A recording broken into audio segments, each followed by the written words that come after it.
Claro, pero fíjate, ahora que mencionas a la Virgen, se sabe que muchas veces hay en sitios concretos donde tenían una diosa y el cristianismo dice, no, no, esta es la Virgen, ¿no? Y la convierten.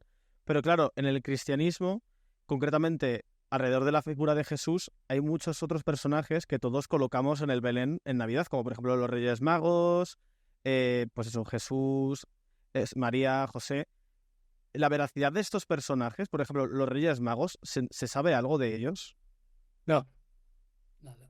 Es simplemente un No, cuento. sí, bueno, es una leyenda popular, Vale. pero una leyenda popular muy bien tramada. Ya lo explico yo en ese libro gordo y lo he explicado y lo explican otros, incluso católicos, sobre el nacimiento del Mesías, ¿no? Pero es una leyenda, en mi opinión, ¿eh? Hay otros filólogos y teólogos que no lo admiten. Esa leyenda de los Reyes Magos está solo en un evangelio, el Evangelio de Mateo. Lucas no tiene ni la menor idea. Y segunda cosa, el Evangelio de Lucas presenta una leyenda sobre el nacimiento de Jesús que, salvo que sus padres se llaman José y María, y que tanto Mateo como Lucas dicen que nace en Belén, todo lo demás se parecen pues como un rábano a una sardina. Es decir, son leyendas de dos comunidades distintas. En mi opinión, como esas leyendas no casan con el resto del Evangelio, es decir, el resto del Evangelio, de los Evangelios a partir de Marcos, que es el primer Evangelio, y Mateo y Lucas, que en parte toman material de Marcos y parte ellos añaden otras cosas, y toda la estructura es del Evangelio de Marcos, pues es que resulta que allí eh, la Virgen no tiene ni la menor idea en el Evangelio de Marcos y en lo otro de lo que ha ocurrido con el niño y del nacimiento y de que toda la Jerusalén y que mataron a los inocentes y que Herodes se sintió temeroso y que los sabios dijeron que el Mesías había de nacer en Belén y todo eso y tal. Es que no pasa con el resto. Entonces yo creo que la solución más razonable es que la revisión de los evangelios que se hizo a inicios del siglo II, a los evangelios de Mateo y Lucas, que no tienen nada de la infancia y nacimiento de Jesús, se le pegaron esos dos capítulos, uno de 2 Lucas y uno de 2 Mateo. Pero ojo, son muy distintos. El evangelio de lo que ahora llamamos Lucas capítulo 1 y 2 probablemente está hecho por un señor que conoce el resto del Evangelio y que puede imitar sus palabras y su atmósfera. Bueno, otras cosas, teóricamente dice unos disparates tremendos, ¿no? Porque presenta una redención de Israel que nada está de acuerdo con el Jesús lucano de después. Y el de Mateo lo mismo, presenta unas historias de las que Lucas no tiene ni la menor idea. Y entre ellas, lo de los Reyes Magos, la venida, la matanza de los inocentes, la huida de Egipto, la vuelta. Ni la menor idea. Claro. Al final es como... Entonces son dos Jesuses distintos. Y repito, no encajan, que yo no lo digo, lo dicen los comentarios católicos. Es decir, ahora tú sabes cómo interpretan esas historias que tú dices, ¿no? Que si los Reyes Magos y los pastores de Belén y todas estas cosas y tal. Pues en alguna editorial española muy, muy católica se han publicado libros de un sacerdote católico y de un teólogo protestante norteamericano que dicen que esas leyendas de los Reyes Magos y de los pastores de Belén, etcétera, son parábolas. ¿Entiendes?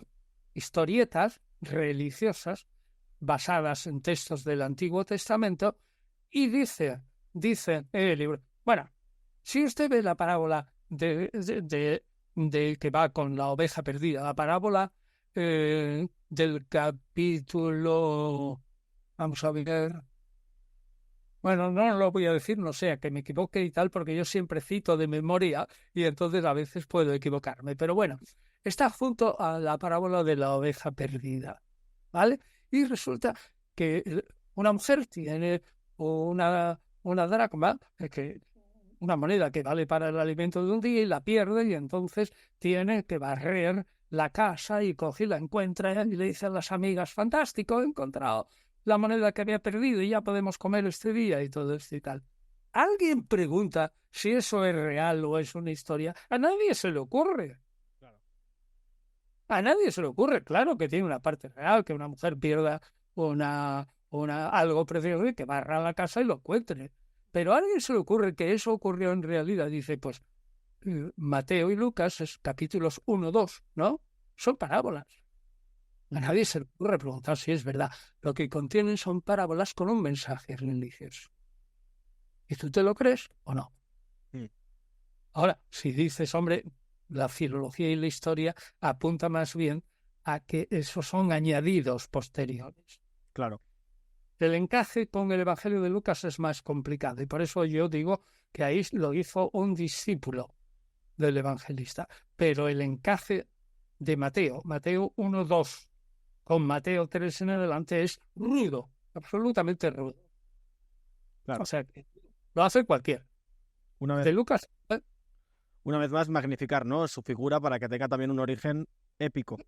épico y fantástico. Mm. Además, les faltaba a los evangelios, porque Marcos y Juan no tienen ninguna leyenda. ¿Y por qué? Pues porque Jesús, como hombre, Jesús de Nazaret, no es importante hasta que inicia su ministerio público. ¿O no? Claro. De hecho, yo he oído muchas veces que de Jesús se conoce la parte de la infancia solamente por estos relatos y su parte adulta ya llegando al final, pero lo de entre medias nadie habla de ello. Nadie. Bueno, y eso de se conoce la infancia, Claro. con al se conoce entre comillas, ¿no? Claro, claro. No se conoce en realidad nada más que las líneas generales de su vida en los últimos meses, dentro de los cuales, según Marcos, Mateo y Lucas, acontece una Pascua. Mm. Según el Evangelio de Juan, acontecen 3 Pascuas, cosa también un poquito rara, ¿eh? Mira qué raro, que ni siquiera sepan cuánto duró.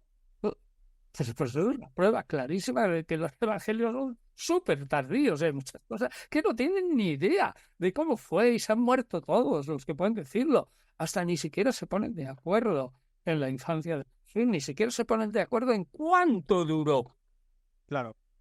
la vida pública.